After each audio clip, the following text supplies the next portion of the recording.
예수님은 길에서 놀라운 기적을 행하십니다. 예수님 길에서 만난 사람들을 소중히 여기셨고 또 길을 가다가 제자들을 선택하셨습니다. 또 길에서 만난 사람들에게 긍휼을 베푸신 것을 보게 됩니다. 여섯 번째 표적은 날 때부터 한 번도 본 적이 없는 시각장애인에게 베풀어 주시는 기적의 사건입니다. 예수님께서 길을 가실 때에 시각장애인을 보셨습니다. 오늘 1절을 보시면 예수께서 길을 가실 때에 날 때부터 맹인된 사람을 보신지라. 예수님의 눈에 이 한 사람이 들어온 것입니다. 이걸 은총이라고 표현을 합니다.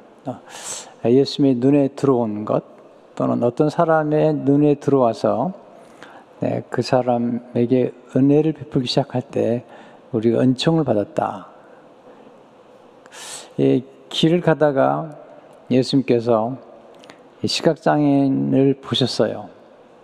그 순간이 이제 은총의 사건인 것을 보게 됩니다. 예수님의 눈에 들어온 이 시각장애인은 힘든 인생을 살아온 사람이죠. 태어날 때부터 그런 시각장애인이었고요. 그리고 구걸하며 사는 사람이었어요. 8절을 보시면 이웃 사람들과 전에 그가 거린인 것을 보았던 사람들이 이르되 이는 앉아서 구걸하던 자가 아니냐. 참 인생이 어려워지려면 여러 가지가 겹쳐서 어려워진 거죠. 보지 못하는 것도 참 힘든 인생인데 거기다 부모님들이 가난한 것 같아요. 그가 구걸을 하고 있었습니다. 그는 깊은 어둠 속에 살았습니다. 한 번도 빛을 본 적이 없어요. 한 번도 본 적이 없는 사람에게 본다는 것은 이건 신비에 속하는 거죠. 헬렌 켈러나 또는 강영호 박사님 이런 분들은 아주 어릴 적에 또는 성장하면서 본 경험이 있으시거든요. 그리고 이제 나중에 보지 못하게 됐죠. 네. 그러나 지금 이 시각장애는 날 때부터 보지 못했던 것입니다. 그에게 놀라운 은혜가 지금 임하고 있는 것을 보게 됩니다. 이 9장 이전에 8장에서 예수님께서 간음 현장에서 붙잡힌 여인을 만나시고 그 여인에게 빛을 비추어 주십니다. 그리고 8장 12절에서 이렇게 말씀하시죠. 예수께서 또 말씀하여 이르시되 나는 세상의 빛이니 나를 따르는 자는 어둠에 다르지 아니하고 생명의 빛을 얻으리라. 이 간음 현장에서 붙잡힌 여인, 어둠 속에 살았던 여인에게 말씀하신 말씀이에요. 가끔 예수님께서 하신 말씀, 놀라운 말씀들이 예수님을 찾아왔거나 예수님께 끌려왔던 사람들에게 주신 그 말씀들인 것을 보게 되죠. 세상의 빛이다. 그렇게 말씀하신 주님께서 9장에서 빛을 비춰주는, 곧 보지 못하는 사람을 보게 하는 시력을 회복시켜 주시는 역사를 보게 됩니다. 뿐만 아니라 8장에서 예수님께서 보내심을 받았다. 29절에 보시면 나를 보내신 이가 나와 함께 하시도다. 난 항상 그가 기뻐하신 일을 행함으로 나를 혼자 두지 아니하셨느니라. 나를 보내신 이가 나와 함께 하시도다. 난 항상 그가 기뻐하신 행함으로 나를 혼자 두지 아니하리다.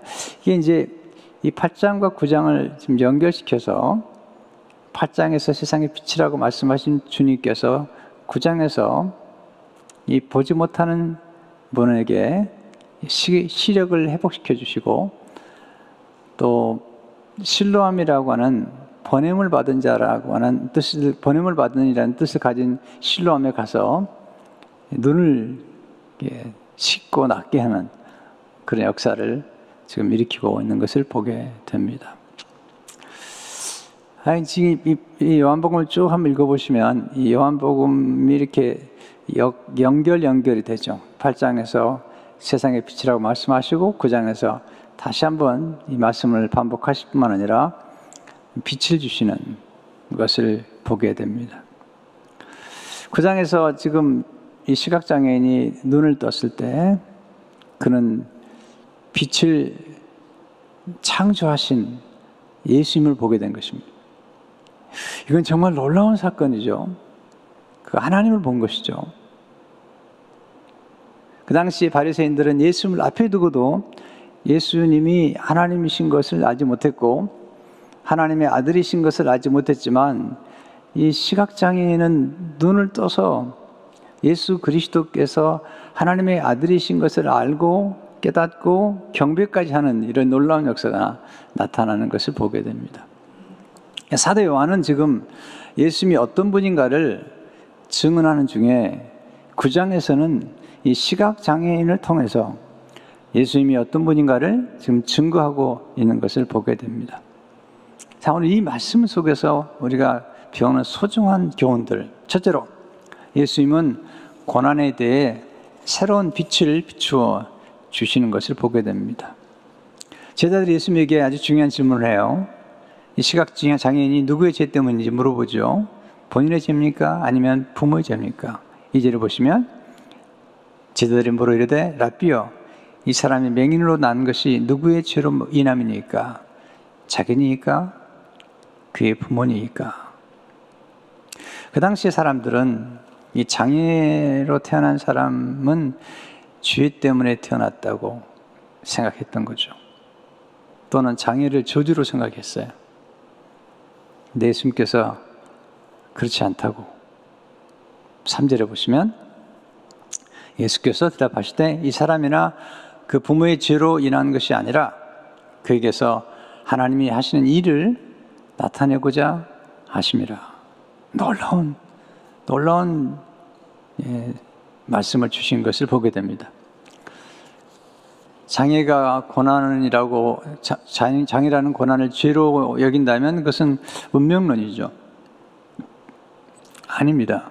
예수님 오셔서 운명론을 무너뜨리십니다. 우리 예수님은 고난을 통해서 하나님의 일을 드러내신다. 영어에 보면 디스플레이란 말 썼어요. 일을 드러내신다. 하나님이 일을 하신다. 고난을 통해서 하나님의 일을 하신다는 거예요.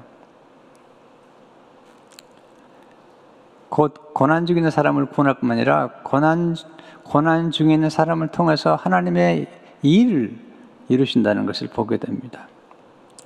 여기서 배우는 아주 중요한 교훈이 있죠. 장애는 죄 때문에 온 것이 아닙니다. 또한 모든 고난이 죄 때문에 온 것은 아닙니다. 어떤 고난은 죄 때문에 온 것도 있어요. 예수님도 중풍병자를 고칠 때 내 죄가 사함받으니라 말씀하셨잖아요. 어떤 고난은 죄 때문에 오는 것도 있지만 이 사람의 고난은 또한 이 장애의 문제를 말씀하실 때는 죄 때문에 온 것이 아니라고 말씀하신 것을 보게 됩니다. 고난을 저주라고 생각하지 마십시오. 제가 좋아하는 그 조봉희 목사님께서 책을 한 권 쓰셨는데 고난은 악이 아니라 약입니다. 네, 고난은 악이 아니라 약입니다. 하나님은 고난을 통해서 놀라운 일을 행하신 것을 보게 됩니다. 하나님은 고난을 통해서 하나님의 영광을 드러내십니다. 이제 다음 시간에 요한복음 11장 그 나사로의 죽음과 그리고 소생에 대해서 말씀을 드릴 텐데요. 하나님의 영광에 대해서 말씀하세요. 나사로의 이 병든 것은 하나님의 영광을 나타내게 하심이라고 말씀하세요. 고난에는 뜻이 있습니다. 이게 아주 중요한 메시지죠. 그래서 우리가 고난의 문제에 직면할 때 고난의 문제를 항상 과거의 어떤 원인으로 볼 것인지 아니면 이 고난의 원인을 미래에 하나님의 놀라운 역사를 이루실 것으로 볼 것인지를 우리가 잘 이해할 필요가 있는 거예요. 주님은 고난의 문제를 얘기할 때 과거의 어떤 이유나 원인으로 찾으시려고 하지 않으시고 오히려 고난이 곧 미래에 하나님의 놀라운 역사를 일으키는 어떤 원인으로 말씀하시는 거죠. 예를 들어서 그 해산의 고통을 얘기하시면서 예수님께서 여인이 해산의 고통을 하지만 아이를 낳으면 다 잊어버린다는 거예요. 곧 해산의 고통은 미래적이라는 거예요. 곧 해산의 고통이라는 것은 아이가 태어날 거라는 사실을 내다보면서 지금 내가 겪는 고통이라는 거죠. 사도 바울도 로마서 8장에서 예수 그리스도와 함께 공동 상속자가 된 우리들이 받는 고난은 영광을 위한 것이라는 거죠. 그러니까 우리가 어떤 고난이 찾아왔을 때 고난을 자꾸 과거로부터만 추적하지 말라는 거예요. 오히려 고난을 하나님이 이루실 미래의 어떤 역사의 사건으로, 과거 때문이 아니라 미래 때문에, 우리 아름다운 미래를 위해서, 하나님의 영광스러운 미래를 위해서 하나님께서 지금 우리의 삶 가운데 고난을 허락하신다는 사실을 예수님께서 말씀하고 계시는 거예요. 이게 십자가잖아요. 십자가의 고난은 곧 부활의 영광 때문에, 그리고 전 인류를 구원하는 구원을 이루시기 위해서 고난을 허락하셨다는 것입니다. 이게 기독교적인 고난의 의미예요. 물론 고난과 고통은 힘든 것이지만 자꾸 주님께서 성경에서 말씀하시는 것은 고난 저 너머에 있는, 고난의 미래 뒤에 있는 영광을 보고, 고난 저 미래 뒤에 있는 하나님의 역사를 보고, 또 고난을 통해서 하나님의 일을 이루신다는 거예요. 그 일 중 하나가 전도고 선교잖아요. 여러분, 아프지 않은 사람은 아픈 사람의 마음을 이루어할 수 없습니다. 아픈 사람에게 가서 전도할 수 있는 가장 좋은 사람은 아픈 경험 있는 사람이에요. 암에 걸린 사람에게 가서 위로할 수 있는 사람은 암에 걸렸든지 아니면 암에 걸린 가족이 있든지 이런 사람이 찾아가서 위로할 때 그 위로가 가능한 거죠. 그러니까 고난이라는 것은 하나님의 일, 전도와 선교의 일을 이룰 수 있는 아주 중요한 하나님의 도구가 된다는 거죠. 여러분, 싱글 마음으로 아이를 키우는 부모에게 또 다른 싱글 마음을 만났을 때 그분에게 전도의 기회가 될 수 있는 거예요. 폴 트리니는 그의 책에서 인류 역사 가운데 훌륭한 인물들이, 상당히 많은 훌륭한 인물들이 싱글 마음에서, 때로는 부모 없이 자란 사람들에게서 나왔다는 거예요. 그러니까 고난을 어떻게 해석할 것이냐,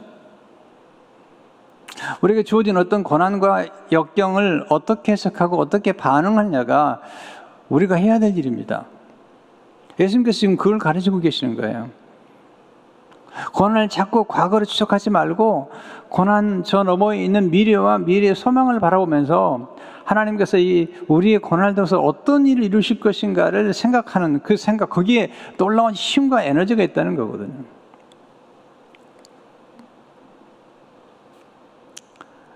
예수님께서 하신 말씀이죠. 그러면서 제자들과 함께 우리가 그 일을 해야 된다.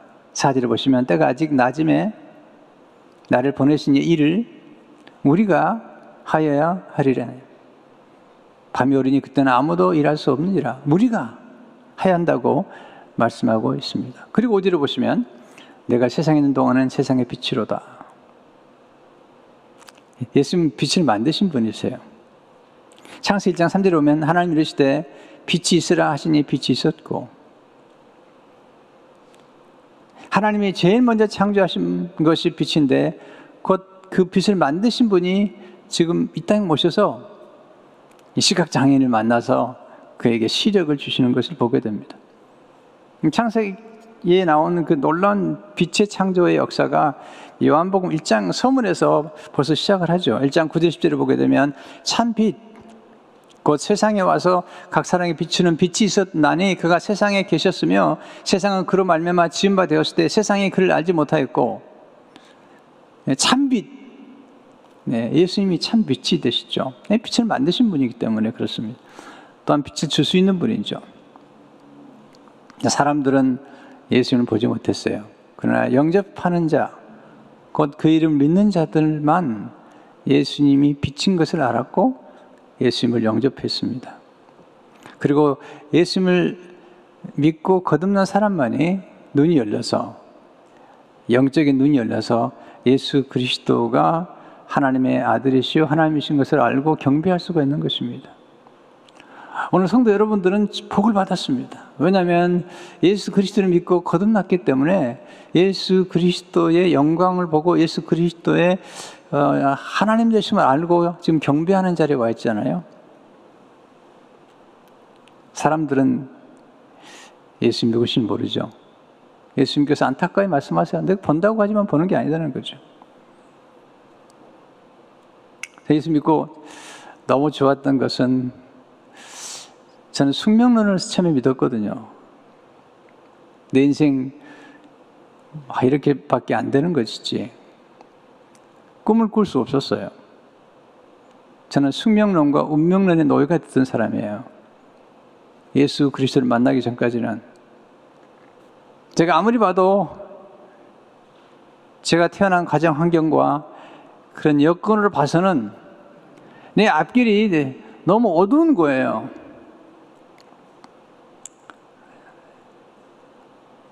저를 만났던 어떤 분이 그러더라고요. 얼굴이 너무 어둡습니다. 얼굴이 어두울 수밖에 없었어요. 왜? 저희 가정이나 또 저희 가족들 중심 그 변두리 안에서 이 미래에 대한 어떤 밝은 희망을 볼 수가 없었던 거죠.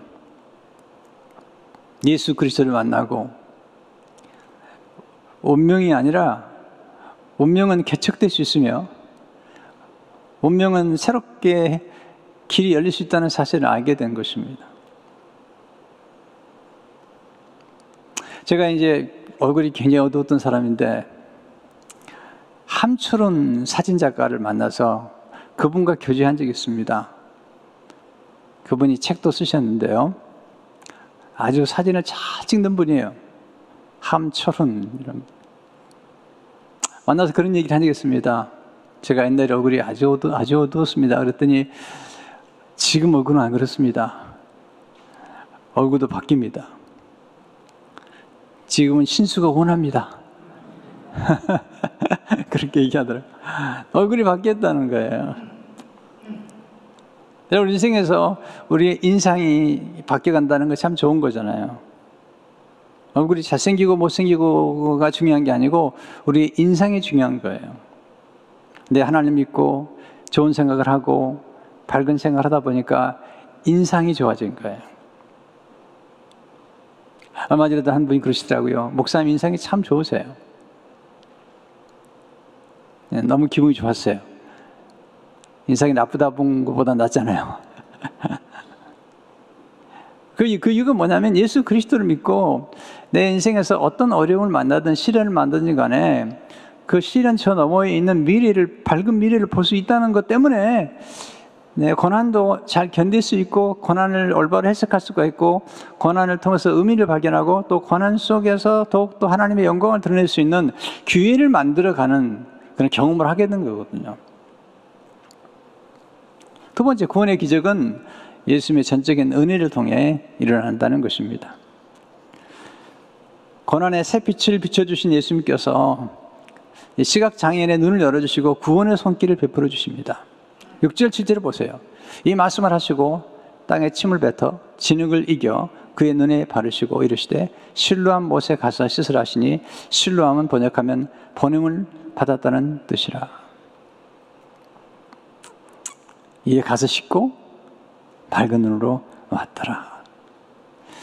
이 놀라운 사실이죠. 여기서 주목할 사실은 이 시각장애인은 예수님을 모른다는 거예요. 예수님이 누군지 아직 몰라요. 또한 이 시각장애인의 특징은 예수님께 와서 내 눈을 뜨게 해달라고 강구한 적도 없어요. 어떤 시각장애인들은 예수님께 찾아와서 예수님 내 눈을 뜨게 해주십시오라고 강구하는 그런 바디메오 같은 사람이 있는 반면에 이 사람은 예수님께 와서 기도한 적도 없고 또 예수님을 아직 몰라요. 그런데 예수님이 전적인 은혜로 찾아오셔서 눈을 뜨게 해주시고 나중에는 예수님이 누구신가까지 알게 해주는 은혜를 베푸시고 계시다는 것입니다. 전적인 은혜입니다. 자, 여기서 배우는 첫째 교훈은 뭐냐면 예수님의 빛이 임하기 전까지 우리 모든 사람은 영적인 시각장애인인 것입니다. 사도 요한은 보는 것을 아주 강조해요. 보기 위해서는 빛이 임해야 됩니다. 보지 못하면 어둠이죠. 흑암이죠. 혼돈이죠. 두려움이죠. 방황이죠. 이게 빛이 없으면 이런 결과를 가져오게 되는 것입니다. 또한 그는 앉아서 구걸했던 사람이에요. 우리 예수님 만나기 전까지는 영적인 시각장애인이죠. 예수님 보는 게 얼마나 중요한지 말씀하세요. 요한복음 8장도 보면 50절에서 너희 조상 아브라함은 나의 때 볼 것을 즐거워하다가 보고 기뻐하느니라. 보았기 때문에 기뻐하는 거죠. 아브라함이 예수님의 때를 보고 기뻐했어요. 이 보는 게 그만큼 중요한 거예요. 본다는 것은 또한 깨닫는 것이죠. 깨달음이 올 때 기쁨이 오는 거예요. 사도들이 본 것은 예수님의 영광이잖아요. 말씀이 육신된 우리 가운데 거하심에 우리가 그의 영광을 보니 아버지의 독생자 영광이요 은혜와 진리가 충만하더라. 우리가 보니 그 영광을 보니 자, 그 다음에 은혜와 진리가 충만한 사실을 깨달은 거죠. 이게 보면 깨닫게 되는 것을 알게 되죠. 그 당시 많은 사람들이 예수님을 앞에 두고도 못 봤어요. 그래서 9장 41절에서 이렇게 말씀하세요. 예수께서 이르시되 너희가 맹인이 되었더라면 죄가 없으려니와 본다고 하니 너희 죄가 그대로 있느니라.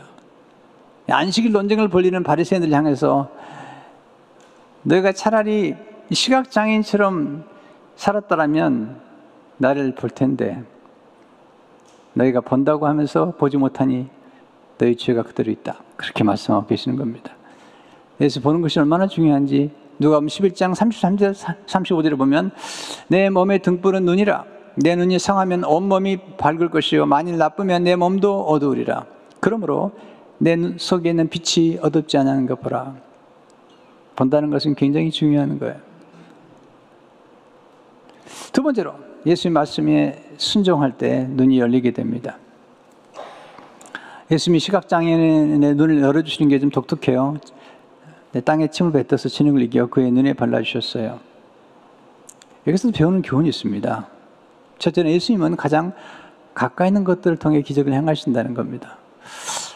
이걸 늘 제가 강조해요. 예수님의 기적, 예수님이 우리의 문제를 도와주시는 것도 항상 가장 가까이 있는 것들.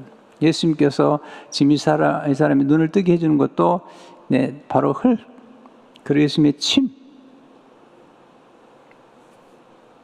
예수님은 때로 상황을 더 어렵게 만드신 후에 기적을 행하시죠. 여러분 눈이 보이지 않는데 거기에 진흙까지 발라놓으면 더 보기 어렵잖아요. 이게 고비예요. 우리가 하나님의 은혜를 이렇게 경험할 때 하나님 우리를 점점 더 벼랑 끝으로 몰아갈 때가 있어요. 예수 믿고 기도하는데 상황이 점점 더 안 좋아지는 거예요. 왜? 그렇게 함으로써 하나님의 영광을 크게 드러내시는 하나님의 섭리가 있다는 사실을 알아야 됩니다. 아니 보지 못하는데 진흙까지 발라놓으면 어떻게 봐요? 근데 거기서부터 하나님의 역사가 이루어집니다. 예수님이 기적을 위해 원하시는 것은 순종입니다. 실제로 보시면 실로암 못에 가서 씻으라. 보지 못해요. 앉아서 거린으로 지금 구걸하는 사람인데 실로암은 아주 중요한 곳이에요. 요한복음 7장에 보게 되면 이 초막절 사건이 나오는데 이 초막절에 되면 지상들이 이 실로암 연못가에서 물을 기르다가 제단에 붓습니다. 때문에 실로암은 보통 연못과 달라요. 특별히 그 뜻도 보냄을 받았다라는 뜻을 가지고 있잖아요. 보냄을 받으신 예수님께서 보냄을 받았다는 뜻을 가진 실로암에 가서 눈을 씻으라는 거죠. 이 실로암, 실로, 네. 구약에 보면 딱 실로라는 말이 한 번 딱 나오는데 창세기 49장 10절이에요. 제가 읽어드릴게요. 야곱이 유다, 자기 아들 유다를 축복할 때 나오는 말씀인데, 규가 유다를 떠나지 아니하며 통치자의 지팡이가 그 발사에서 떠나지 아니하기를 실로가 오시기까지 이르니 그에게 모든 백성이 복종하려다. 이 실로가 무슨 말이냐면 메시아란 뜻이에요. 메시아. 실로가 오시기까지, 그 메시아가 오시기까지 이르리니. 그러니까 이 실로암 연못은 메시아의 못인 거예요. 근데 거기서 물을 기르다가 초막절에 제단에 뿌려서 하나님의 놀라운 은혜를 감사했던 거거든요. 근데 바로 거기 가서 씻으라는 것입니다. 선종했더니 놀라운 일이 벌어졌죠. 7절을 보시면 이에 가서 씻고 밝은 눈으로 왔더라. 예수님의 기적과 순종은 밀접한 관계를 가지고 있습니다. 가나 혼인잔치에서도 보면 종들이 순종하잖아요. 하인들이. 38년 된 병자도 순종하잖아요. 일어나 걸으라고 한 거죠. 순종했어요. 오병이의 기적도 제자들이 사람들을 앉게 하라는 거죠. 여기서 앉게 하라는 말은 음식을 먹을 자세를 갖도록 만들라는 것입니다. 다 순종과 관계가 있는 것입니다. 실로암 연못에 가는 것. 존 셰퍼드라는 사람 이렇게 얘기하더라고요. 지금 이 시각장애인에게 실로암에 가라는 것은 이 치유의 여정이라는 거예요. 치유 여정. 예수님이 즉각 고칠 수 있는데도 불구하고 예수님께서 실로암 연못가에 가서 씻어 돌아오라는, 이것은 치유하는 과정이 필요하다는 것이죠.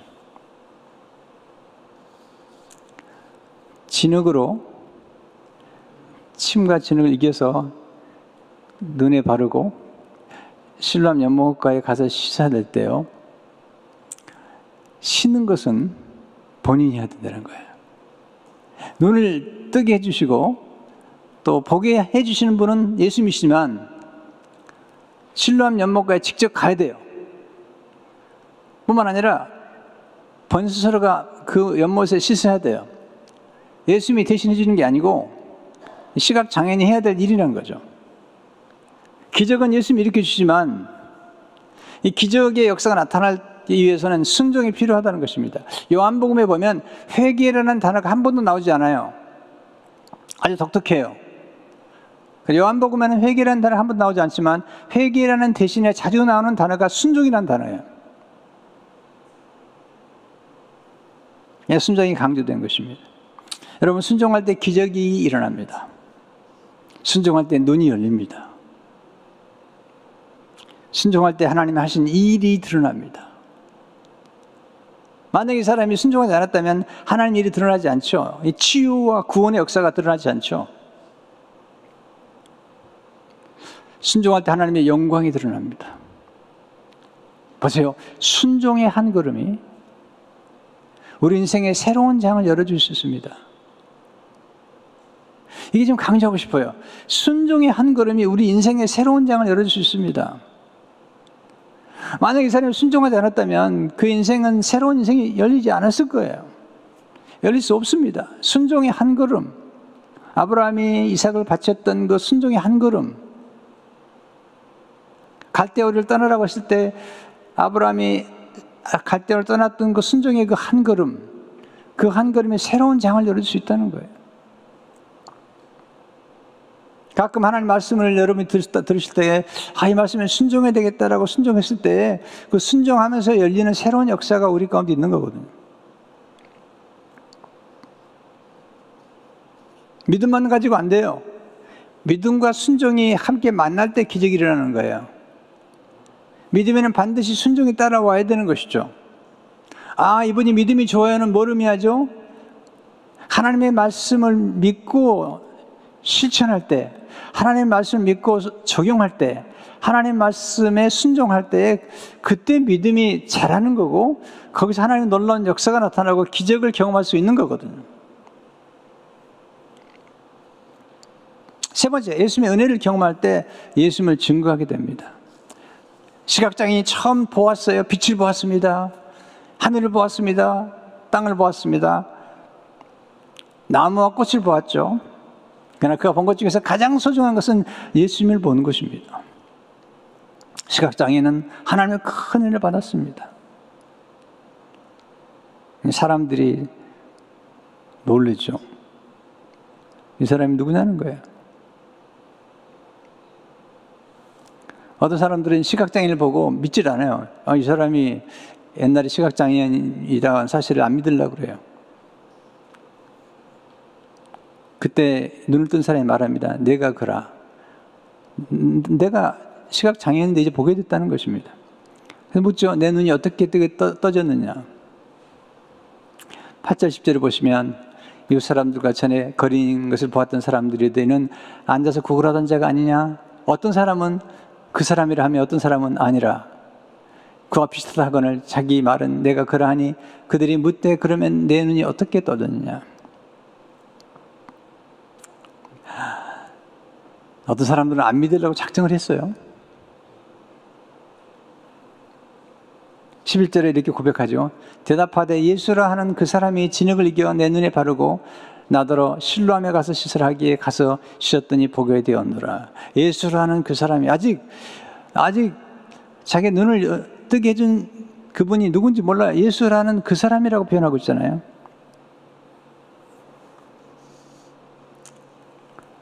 근데 그날이 안식일이에요. 14절에 보니까 예수께서 진흙을 이겨 눈을 뜨게 하신 날은 안식일이라. 바리새인들이 또 물어보죠. 어떻게 된 거냐? 15절에 보면 그 사람이 진흙을 내 눈에 바르매 내가 씻고 보나이다. 그때 바리새인 얘기하죠. 이 사람은 죄인이다. 왜? 안식일을 지키지 않았기 때문에. 예수님께서 침을 뱉어서 진흙을 이겨 발라줘서 이 사람의 눈을 뜨게 해줬는데 안식일을 범했기 때문에 예수님이 죄인이라는 거예요. 바리새인들이 주장해요. 그 당시에 안식일법이 얼마나 엄격했냐면 안식일 날에는 반죽을 해도 안 돼요. 반죽을. 떡반죽. 반죽을 해도 안 돼요. 안식일 날엔 침을 뱉어도 안 돼요. 그건 안식일을 범하는 거예요. 근데 예수님은 침을 뱉었고 진흙을 이겼잖아요. 때문에 예수님은 안식일을 범했다는 거예요. 안식일을 범했기 때문에 예수님은 죄인이라는 거예요. 그래서 궁금한 거예요. 사람들이 묻습니다. 너는 이 예수가 어떤 사람을 생각하느냐? 17절을 보니까요. 너는 그를 어떤 한 사람이나 하느냐? 또 물어보니까 이렇게 대답하죠. 선지자입니다. 놀라운 거예요. 예수라는 사람에서 이제는 예수님은 선지자입니다. 라고 지금 고백하고 있는 거예요. 이게 우리 신앙이 성장하는 과정이에요. 예수 그리스도를 처음에 잘 몰라요. 그러다 점점 알게 되죠. 제 경우는 예수님을 처음에 만난 것은 구세주로 만났어요. 잘은 모르지만 예수를 믿으면 구원을 받게 되고 예수님 나의 구세주라는 사실을 알게 됐어요. 그리고 나서 성경 공부를 하다가 정말 놀라운 걸 깨달았어요. 그래서 뭐냐면 나를 구원하신 그분이 천지를 창조하신 창조주라는 사실을 깨닫고 흥분했어요. 와, 처음부터 예수님을 창조주라고 한 게 아니에요. 저는 십자가에서 나를 십자가 돌아가신 구속의 주, 구세주인 사실을 알고 난 다음에 예수님은 나의 창조주라는 사실을 깨달은 거예요. 순서대로 보면 창조주 하나님 먼저예요. 그리고 우리를 구속하셨어요. 그러나 우리의 경험으로 봤을 때는 우리가 처음부터 창조의 하나님을 안 게 아니고 예수 그리스도를 영접하고 예수님이 나의 죄를 구속하신 구세주라는 사실을 안 다음에 그리고 나서 예수님이 창조의 하나님이라는 사실을 알게 된 거죠.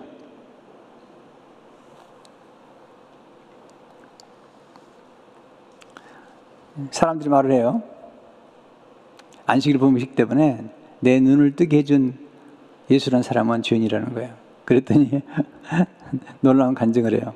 25절을 보면 대답하되 그가 죄인인지 내가 알지 못하는 한 가지 아는 것은 내가 맹인으로 있다가 지금 보는 그것이니다. 이게 간증이에요. 옛날에 맹인이었는데 예수 만나고 내가 지금 보고 있습니다. 그리고 더 놀라운 간증을 해요. 31절부터 33절을 보세요. 하나님의 죄인의 말을 듣지 아니하시고 경건하여 그 뜻대로 행하는 자의 말을 들으신 줄 우리가 아나이다. 창세 이후로 맹인으로 난 자의 눈을 뜨게 하였다함을 듣지 못하였으나 이 사람이 하나님께로부터 오지 아니하였으면 아무 일도 할 수 없으리이다. 지금 이 시각장애인을 통해서 하나님의 일이 드러나고 있는 겁니다. 하나님의 일이 뭐죠? 예수님의 영광을 드러내는 거잖아요. 창세 이후로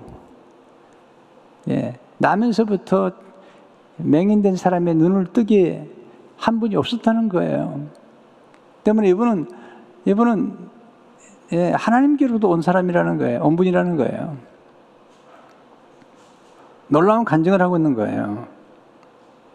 지금 사실 사도 요한이 예수님이 하나님이시고 하나님의 아들이시고 창조주시라는 사실을 지금 증거하기 위해서 지금 시각장애인을 통해서 예수님을 증거하고 있는 거거든요.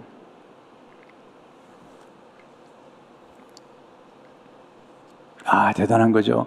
지금 이 시각장애인이 대단한 겁니다. 왜냐하면 비록 그가 시각장애인이었고 한때 거린이었지만 지금 예수님 향한 고백을 하는 거나 또 표현들을 보게 되면 굉장한 일이에요. 이것은 영적인 눈이 띈 사람만이 고백할 수 있는 고백들을 하고 있는 거거든요. 고난을 통해서 예수를 만났다면 고난은 변장된 축복입니다. 바리새인들이 눈을 뜬 사람을 쫓아냅니다. 성전에서 쫓아냅니다. 회당에서 쫓아냅니다. 예수님이 그를 다시 찾아오십니다. 그리고 묻습니다. 35절을 보세요. 예수께서 그들이 그 사람을 쫓아냈다는 말을 들으셨더니 그를 만나서 이르시되 내가 인자를 믿느냐. 30절에 보면 대답하되 이르되 주여 그가 누구시오니까 내가 믿고자 하나이다. 인자란 말은 하나님의 아들이라는 뜻이에요. 다니엘서에 나오는 인자는 메시아를 의미할 뿐만 아니라 하나님의 아들이라는 뜻이에요. 여기서 벌써 주님, 주라고 표현을 써요. 주여, 그가 누구시오니까 내가 믿고자 하나이다. 37절 보세요. 예수께서 이르시되 내가 그를 보았거니와 지금 너와 말한 자가 그이니라. 놀라운 계시죠. 예수님께서 자기를 드러내신 거예요. 내가 인자다. 내가 하나님의 아들이다. 그때 38절 보세요. 이르되 주여 내가 믿나이다 하고 절하는지라. 경배를 하잖아요. 지금 바리새인들은 안식일날 시각장애인의 눈을 뜨게 해준 것 때문에 주인이라고 얘기하고 있는데 바로 이 사람은 예수님이 인자, 하나님의 아들이라는 사실을 고백하고 그리스도라는 사실을 고백하고 지금 경배를 하고 있는 것이죠. 진정한 믿음은 경배까지 이르는 거예요. 폭풍 가운데서 예수님이 찾아왔을 때 배 있는 사람들이 예수님에게 다 경배하잖아요. 하나님의 아들이심을 믿고 경배하더니 똑같아요. 이 시각장애인도 예수 그리스도를 믿고 하나님의 아들이신 것을 믿고 지금 경배하고 있습니다. 진정한 그리스도인들은 경배합니다. 예배합니다. 예배를 소홀히 하는 것은 예수 그리스도를 정말로 모르기 때문에 하는 것이죠. 예수님이 정말 누군가를 안다면 예배를 소홀히 할 수 없습니다. 진정한 그리스도인의 믿음의 가장 아름다운 표현은 경배죠. 이 시각장애는 참 복을 받았어요. 왜? 예수를 보았기 때문에, 영생을 얻었기 때문에. 성전에서 쫓겨남을 받았지만 성전 대신 예수님이 그를 찾아오셨어요. 그리고 그를 제자로 삼으신 거죠. 여기서 우리는 십자가, 고난의 십자가를 다시 생각해 보아야 됩니다. 예수님은 고난의 십자가를 통해 우리를 구원하셨습니다. 예수님이 말씀하신 하나님이 하시는 일의 클라이막스는 십자가입니다. 십자가의 고난 없이는 구원도 없습니다. 십자가의 고난의 길이 축복의 길이 되었습니다. 하나님은 고난을 낭비하지 않으십니다. 이걸 믿으셔야 됩니다. 여러분과 제 고난을 하나님이 낭비하지 않으십니다. 하나님은 우리의 고난을 선용하심으로 하나님의 영광을 드러내십니다. 하나님은 좋으신 분이세요. 하나님의 은혜가 역사할 때 모든 것이 달라집니다. 하나님의 은혜가 미치지 못하는 깊은 수렁은 없어요. 커리텐 붐이 이런 말을 남겼죠. 깊은 하나님의 은혜가 느껴지지 않을 만큼 깊은 구덩이는 없다는 거예요. 가끔 우리가 인생의 고난을 겪을 때 이건 너무 깊은 구덩이에 빠졌다고 생각할 수 있잖아요. 저도 그런 경험이 있어요. 정말 이 구덩이는 너무 깊구나. 과연 내가 나갈 수 있겠는가? 그렇지만 깊은 수렁에서 건져내실 것을 믿고 또 소망하고 바랐던 것입니다. 코리텐범 여사는 나치 수용소에 수감되었던, 그러다 풀려난 분이잖아요. 유명한 분이죠. 그래서 울림을 주는 거죠. 성도 여러분, 고난은, 모든 고난이 죄로부터 오는 게 아닙니다. 장애가 죄로부터 오는 게 아닙니다. 여러분, 고난이 우리에게 찾아오지만 고난이 우리 인생을 무너뜨리는 것이 아니라 예수 그리스도를 의지할 경우에 고난이 우리 생애를 더 아름답게 만들어가는 것입니다. 고난은 우리를 미래를 향해서 아름다운 일을 열어주시는 하나님의 놀라운 손길인 것입니다. 그래서 고난의 원인을 자꾸 과거로부터 자꾸 뒤로 돌아보지 마시고 내가 지금 처한 고난을 통해서 하나님께서 미래에 어떻게 역사하실 것인가를 바라보면서 소망을 가지고 우리의 고난을 낭비하지 않고 우리의 고난을 통해서 하나님의 영광을 드러내시는 하나님의 놀라운 뜻, 우리의 고난을 통해서 많은 사람 영혼을 구원하고 선교 일에 동참케 하시는 하나님의 놀라운 역사를 우리 기억하면서 오늘 이 말씀을 우리가 은혜를 받아야 됩니다. 오늘 여러분의 눈이 열리기를 바랍니다. 예수 그리스도께서 하나님의 아들이신 것을 알고 경배하는 놀라운 역사가 있기를 바랍니다. 고난이 축복이라는 사실을 믿고 고난을 견딜 뿐만 아니라 고난 속에서도 계속해서 하나님의 영광을 드러내는 여러분 되시기를 주 이름으로 축원합니다. 하나님 아버지 감사합니다. 오늘 또 시각장애인의 눈을 띄우게 하신 놀라운 하나님의 은혜를 깨달았습니다.